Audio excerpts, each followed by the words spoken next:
From JBS Studios in Greater New York, this is the JBS News Update with Tisha Bader.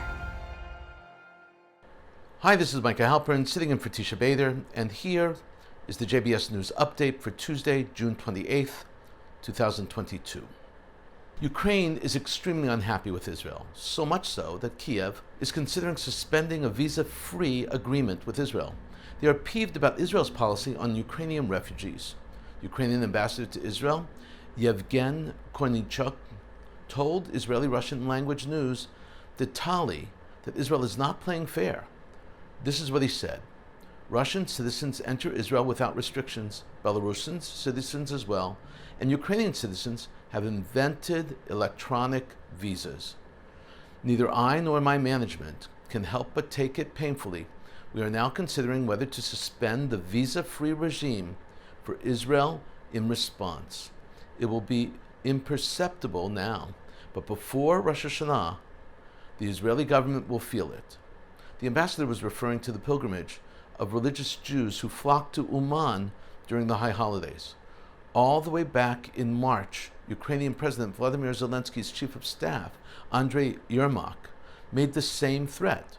He called the electronic permit system, quote, an unfriendly step for the citizens of Ukraine, unquote.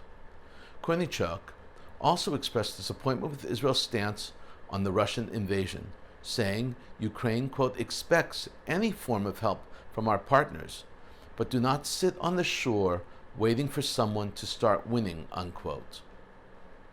A report has been leaked about a secret meeting between senior Arab military leaders and Israel's IDF Chief of Staff, Lieutenant General Aviv Kochavi, who all met in Sharm el-Sheikh in March.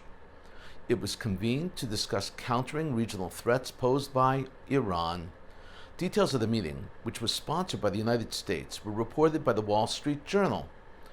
Then, head of Central Command, General Frank McKenzie, brought together the top military commanders from Israel, Saudi Arabia, Qatar, Egypt, and Jordan.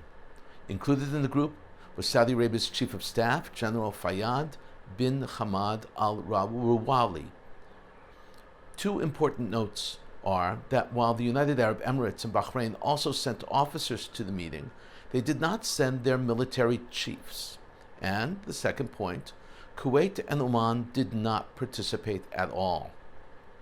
The Wall Street Journal reported that officials, quote, reached an agreement in principle on procedures for rapid notifications when aerial threats are detected, unquote. The IDF spokesperson's unit issued a statement explaining that earlier senior IDF officials held a 3-day-long strategic operational meeting with a delegation of senior officials from CENTCOM, which is the U.S. Central Command. The meeting centered on, quote, joint tabletop exercise during which a dialogue was held regarding shared regional security challenges and joint preparations for scenarios of regional escalation, unquote. The move to CENTCOM is believed to not only simplify cooperation with American troops in the region, it can also create the potential for regional coalition with Arab countries that have normalized ties with Israel against shared threats posed by Iran. Increased cooperation with CENTCOM and the Gulf states is expected to give Jerusalem a leg up in terms of dealing with the threat posed by Tehran. Iran announced that Qatar will host indirect talks between Iran and the United States. Their topic will be the revival of Tehran's 2015 nuclear deal with world powers. The announcement was made by Mohammad Maradani, the media advisor to the Iranian nuclear team.